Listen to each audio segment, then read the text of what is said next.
retrouver sur le plateau de Lady Vous Écoute. Aujourd'hui, nous parlons de ces femmes qui se mobilisent en faveur des enfants aujourd'hui, demain qui deviendront des adultes. Merci de recevoir avec moi nos invités du jour. Madame la présidente de 2 associations, c'est vous, Laure Yamba. Bonjour. Bonjour.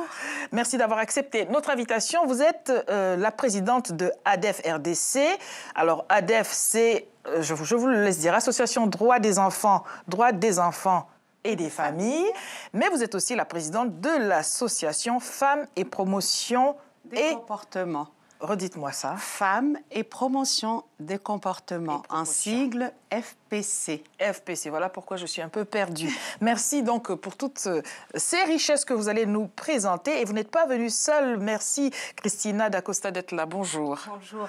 Vous êtes la vice-présidente de l'Association Droits des enfants et des familles. Vous travaillez donc en synergie. Vous l'avez compris, madame, monsieur, qui nous regardez. 26 minutes pour décortiquer ce que vous faites ensemble. Déjà, on va parler de femmes et promotion des comportements. Qu'est-ce qui a suscité la création de cette association? Un constat tout à fait simple, un constat lié au fait de la situation socio-démographique de femmes en général et particulièrement de femmes issues de l'immigration vivant en France. Et ce constat qui nous a amené à nous interroger sur le mode, sur les outils à utiliser, sur les voies et moyens pour aider ces femmes à pouvoir consolider leur situation. Alors, ça passe du tout au tout. Ça peut être l'accès aux droits, tout simplement, donner l'information, les accompagner dans les démarches, les aider à accéder à leurs droits. Mais ça peut être aussi apprendre à, disons, informer ces personnes, ces femmes, à tout ce qui touche à des violences faites aux femmes, comment comprendre ces violences, comment lutter contre ces violences, qu'est-ce que le droit français prévoit par rapport à tous ces éléments, mais ça peut être aussi le soutien à la parentalité lorsqu'il y a des difficultés éducatives, des difficultés entre les parents et les enfants. Ça peut être aussi le soutien par rapport à tout ce qui est dossier ou démarche pour éviter un dossier de surendettement, pour avoir une aide à la gestion budgétaire. Donc, c'est en fait le quotidien des femmes et nous sommes là pour les aider à les soutenir pour que leur vie aille mieux. Madame qui nous regardez depuis le fond de votre canapé, si ce que vient de nous dire notre invité vous interpelle, vous pouvez nous écrire déjà à ladyvousécoute@telesud.com et nous redirigerons votre message à notre invité pour pouvoir aussi vous accompagner, peut-être où que vous soyez. Je voudrais que nous parlions, Madame la vice-présidente, cette fois-ci d'ADEF, parce que quand on dit les femmes, d'ailleurs, il y a une expression qui dit les femmes et les enfants d'abord. Et nous avons saisi celui des enfants, l'aspect des enfants, pour donner un intitulé à notre émission. Enfants aujourd'hui, et demain, ils deviennent des adultes, hommes et femmes compris. Vous en êtes la vice-présidente. Pourquoi vous êtes-vous engagée dans cette aventure vous-même? Alors nous, c'est pareil avec Laure, on est toutes les deux des travailleurs sociaux, on est toutes les deux assistantes sociales. Donc le constat que Laure fait par rapport aux femmes, on le fait aussi régulièrement par rapport aux enfants. Donc des enfants qui sont eux-mêmes victimes des violences intrafamiliales. Donc on s'était dit que ça serait bien aussi de faire des choses pour eux, pour les aider un petit peu à se construire dans leur quotidien. Et on s'est surtout dit que c'était bien que ça passe par le loisir. Donc toutes nos actions sont basées sur leurs droits, mais aussi leurs devoirs en tant qu'enfants en France. Et notamment, bien sûr, après en Afrique, mais déjà pas mal d'actions en France. Là où ils se trouvent. Voilà, là où il se trouve. Alors, nous sommes ravis d'avoir des assistantes sociales sur le plateau parce que si vous saviez ce que disent les téléspectateurs, c'est maintenant qu'il faut nous écrire, on va leur envoyer les messages. Si vous saviez qu'on dit que c'est à cause de vous que les femmes sont parties, que vous êtes des briseuses de ménage, que vous avez arraché les enfants de une telle et une telle autre, ça n'a pas de secret pour vous, vous l'entendez, mais nous sommes nous aussi heureux de pouvoir faire savoir à nos téléspectateurs que vous vous engagez par ailleurs dans la société civile pour contrebalancer tout ce qu'on pense que vous défaites, vous refaites. Exactement, parce que entre ce qui est dit, ce que nous appelons des représentations sur un métier qui est ancien, qui est assez ancien, mais qui a beaucoup évolué. Et ce qui se fait réellement, c'est un peu un raccourci que de dire les choses de cette façon-là. D'ailleurs, la preuve en est que nous-mêmes, nous nous engageons dans notre vie privée à aider justement et à faire en sorte que les enfants qui sont confrontés à des difficultés, parce que ce sont des êtres humains à part entière, qu'ils soient aidés d'abord en tant qu'enfants, parce qu'il y a des choses assez spécifiques qui sont dédiées aux enfants, et puis aussi que l'enfant soit réintégré dans son environnement familial, parce que c'est un être qui est en devenir, c'est un être qui est en progression, il y a l'adulte autour. Donc c'est aussi ça, aider l'enfant, mais pas que l'enfant, mais aussi la famille, les parents, voilà. Donc, ce sont des représentations et nous sommes là pour aussi contrebalancer ces représentations en disant nous ne sommes pas là que pour retirer les enfants, détruire les ménages, c'est d'abord aider les enfants. Des fois, les enfants vont mal et que d'une façon ou d'une autre, pour les aider au mieux, ça peut éventuellement passer par l'aide apportée aux parents, mais ce n'est pas une dimension première de dire il faut à tout prix retirer les enfants. C'est pas ça. Alors, pour que tout le monde quand même comprenne, lorsqu'un enfant, pour les raisons qu'on peut entendre aussi, il y a par exemple eu une maltraitance ou autre, mais est-ce qu'un enfant vraiment se reconstruit sans ses parents, quand bien même il y a tout ce qui a produit, qu'il soit séparé de ses parents? Est-ce que les enfants arrivent à faire la part des choses en disant c'est mes parents, je les aime beaucoup, ils m'aiment beaucoup, mais il y avait quelque chose qui faisait que... Est-ce que vous, avec votre pratique, est-ce que vous avez le sentiment que vraiment les enfants ont le discernement dans tout ce fouillis? Moi, je dirais que ça dépend de l'âge, déjà. Parce que quand on intervient auprès des tout-petits, il faut toujours verbaliser le pourquoi, du comment, pourquoi il y a quelque chose qui ne va pas aussi au sein de la famille. Et puis après, c'est tout ce qui va avec, quoi. C'est comment on les aide à se construire en dehors de leurs parents. Mais notre association, ce n'est pas en dehors de leurs parents, c'est avec. C'est toutes les limites de notre travail institutionnel, parce qu'on travaille pour une institution, et qu'en pratique, dans l'association, on peut sortir de ça et dire, bah voilà, là, il y a des parents et des enfants, et comment on les aide à recréer du lien, à travailler de nouveau ensemble, parce que c'est aussi un travail que de recréer du lien entre parents et enfants, et c'est comment eux, ils vont pouvoir se construire avec ça, parce que de toute façon, les violences, elles sont là, et ça fera toujours partie de leur vie. Donc c'est comment, à travers le loisir, la santé, enfin tout ce qui va avec, on peut les aider à se construire. Le discernement, je pense que c'est à partir du moment où il y a des choses très compliquées qui se passent dans les familles, on ne peut pas l'avoir forcément. Ça se construit. Alors quand vous dites si la violence, elle sera toujours là, vous êtes bien pessimiste. La violence, elle fera toujours partie de leurs souvenirs, de leur construction. Le souvenir de la violence sera là, même si la violence n'est plus là. On a eu peur. Mais ça, c'est une construction au quotidien. Oui. Des enfants qui ont vécu, parce que notre association, elle est aussi partie de ce constat-là, des enfants qui sont perdus, qui sont malheureux. Comment nous, on peut les aider peut-être. Notre association, en lien avec plein d'autres partenaires, bien sûr, on ne peut pas travailler tout seul. C'est comment on peut soutenir aussi les parents à être des parents et les enfants être des enfants à leur place, tout simplement. Est-ce que parfois vous ne vous sentez pas un tout petit peu bipolaire? C'est-à-dire que d'un côté, dans vos métiers, vous avez des contraintes et des exigences qui font que vous allez devoir prendre telle ou telle décision.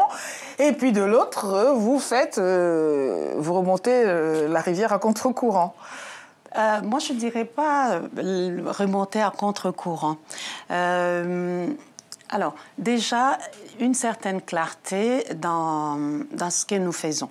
Nous sommes professionnels au sein d'une institution et au-delà, en dehors de notre travail, nous sommes donc membres dans des associations.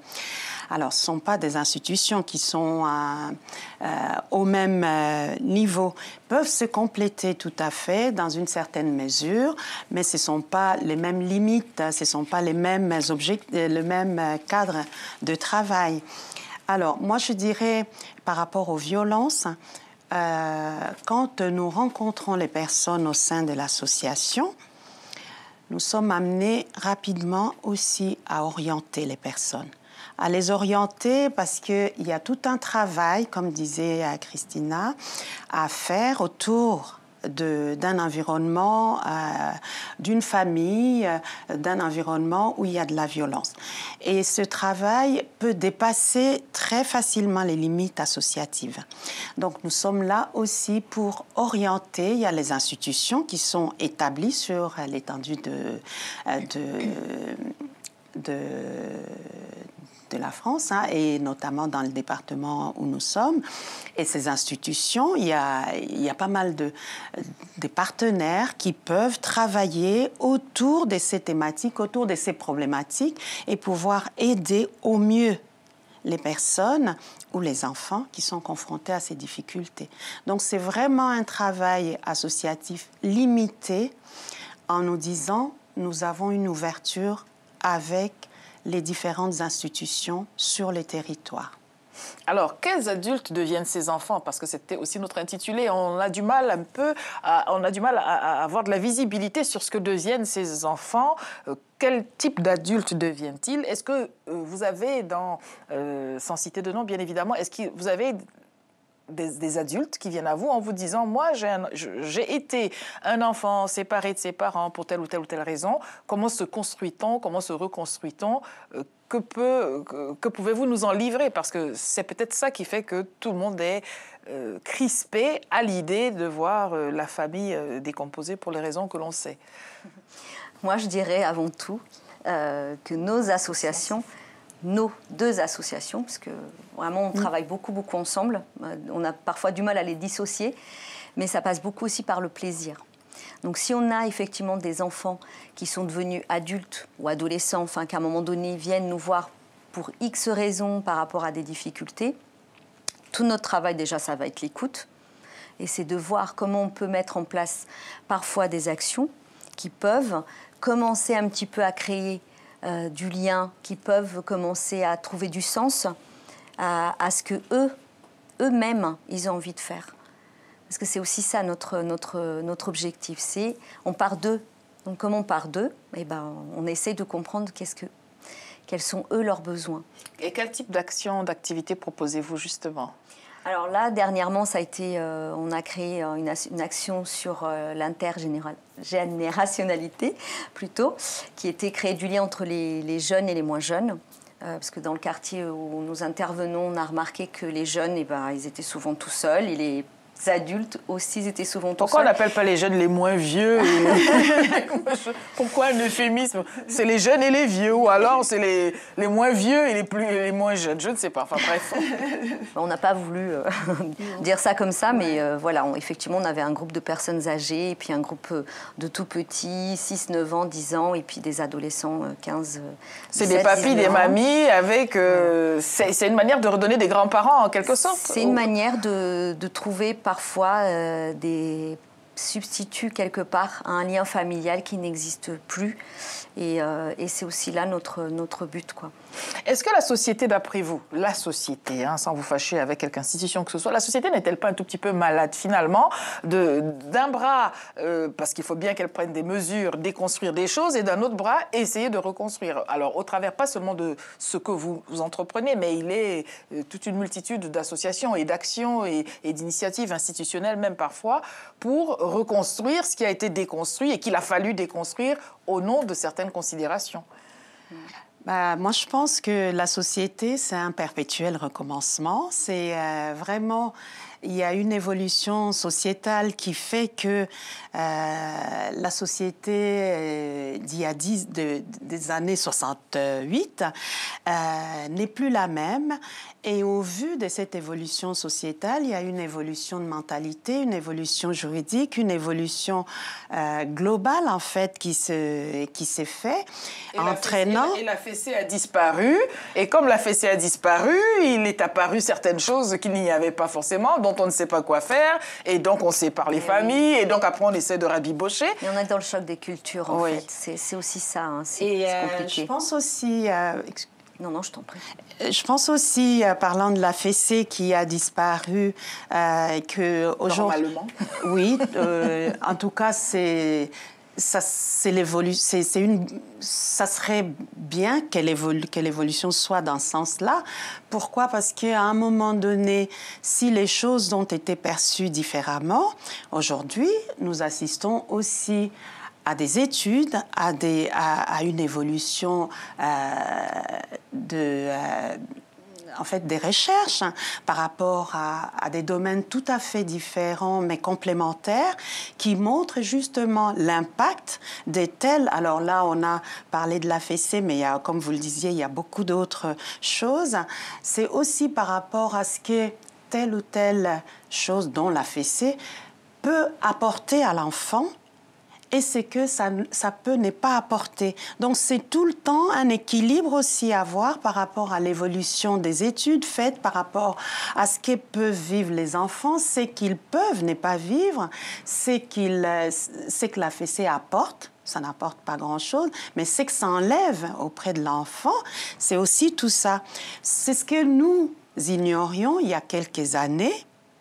Et aujourd'hui, comme dans d'autres domaines, il y a des éléments qui nous montrent qu'il y a une certaine avancée. Alors, tout n'est pas accepté de la même façon aujourd'hui, mais en tout cas, c'est une perpétuelle remise en cause. Avez-vous reçu des fessées enfants, Christine? Oui, beaucoup. Et vous avez dit, étant petite fille, quand je serai grande, je serai assistante sociale. Voilà. Pas du tout. Non. Pas du tout.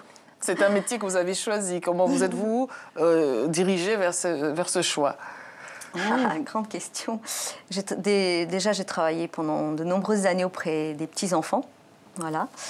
Et puis, je pense qu'un jour, je dirais pas une révélation parce que c'est un peu trop, mais voilà, une relation d'aide se construit de toute façon. Donc, voilà, c'est plutôt comment aider les gens, mais être aussi professionnel. Parce que quand on est trop investi, ce qui est différent de notre travail et de l'associatif, c'est ça qui est riche. C'est que du coup, on peut lier un peu les deux.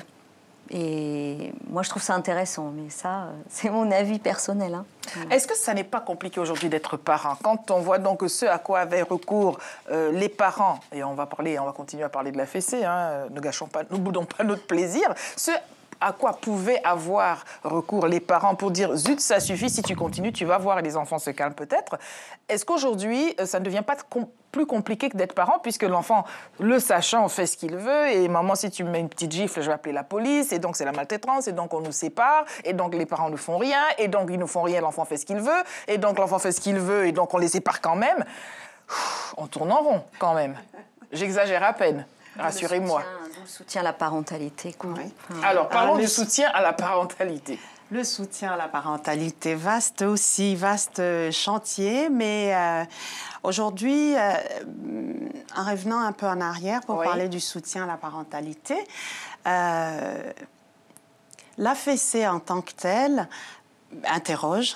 Et nous venions d'en parler parce qu'il faut comparer, comme je disais, c'est que ça apporte à l'enfant. Mais par contre, il n'est pas du tout hors de question aujourd'hui de laisser aussi l'enfant aller dans tous les sens.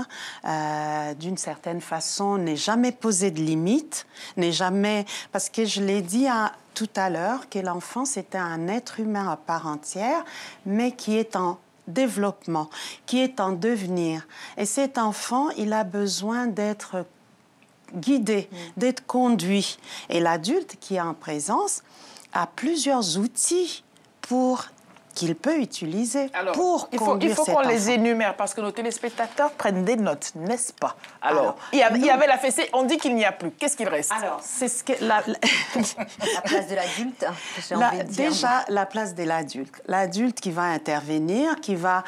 ça peut être l'échange, le dialogue, la communication, qui...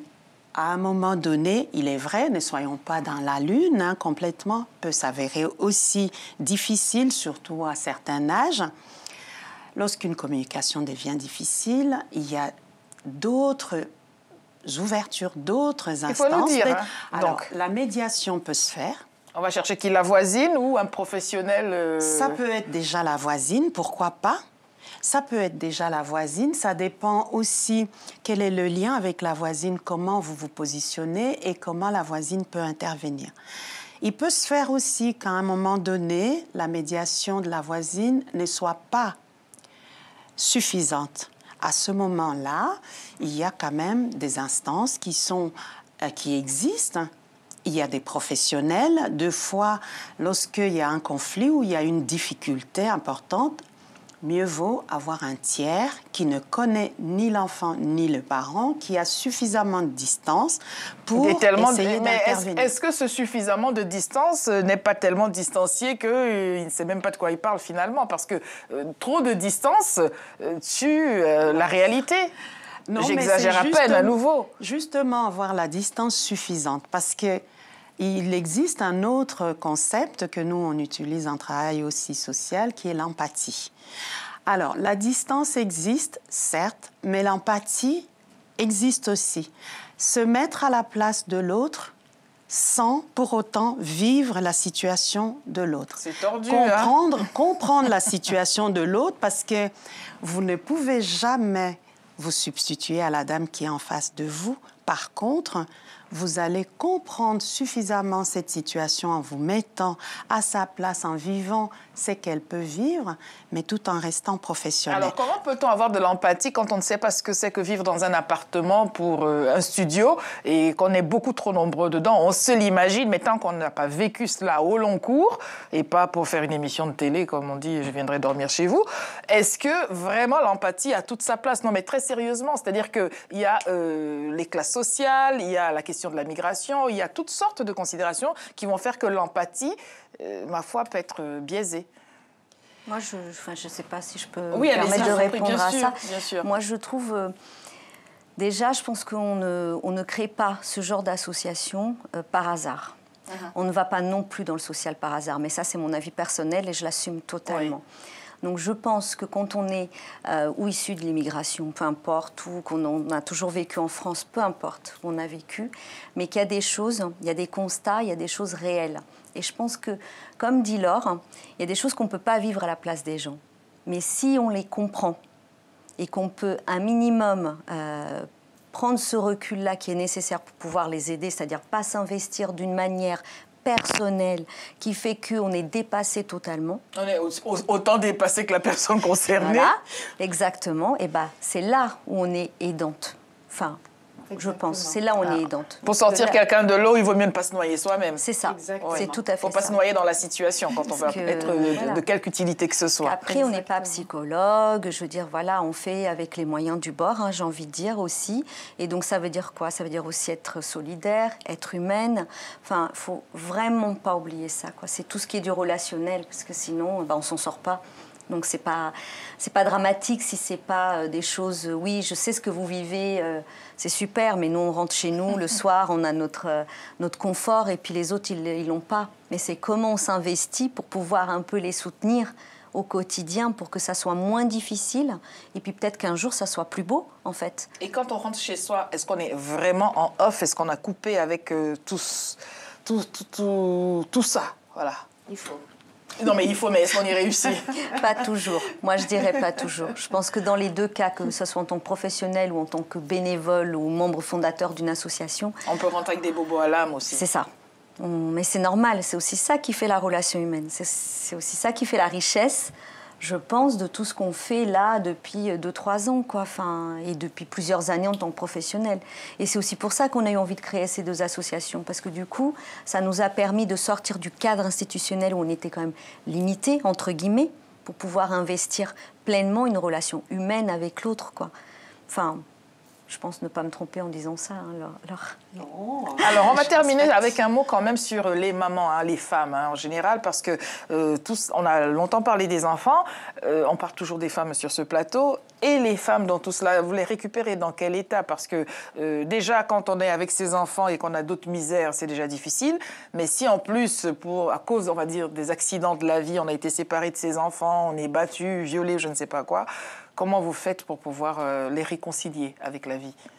Alors, au sein de l'association, les mamans, alors les femmes. Alors, on me dit qu'une minute seulement pour pouvoir répondre à une si belle question. Au sein de l'association, il n'y a pas que les mamans. Il y a des femmes, mamans ou non, seules, âgées ou plus jeunes. Et des hommes. Et des hommes aussi. Donc, du coup, nous les récupérons comment déjà. Et les femmes viennent parce que les objectifs de l'association les interpellent. Comme nos téléspectatrices. Voilà. Vous allez avoir du monde. Elles vont venir parce qu'elles vont se retrouver dans les objectifs de l'association et elles vont avoir besoin soit de s'investir elles-mêmes comme bénévoles pour aider d'autres femmes parce qu'elles ont vécu elles-mêmes des choses, soit elles n'ont jamais vécu ces choses-là, mais elles vont souhaiter s'investir quand même pour aider les femmes qui vivent des situations difficiles. Donc on peut retrouver les femmes qui n'ont jamais vécu des situations très complexes. Il y a des personnes qui veulent apporter quelque chose. Pas du tout. Et on peut retrouver les femmes qui ont vécu des choses effectivement difficiles aussi. Et c'est un moment de retrouvailles, de partage, un moment de pouvoir aller de l'avant.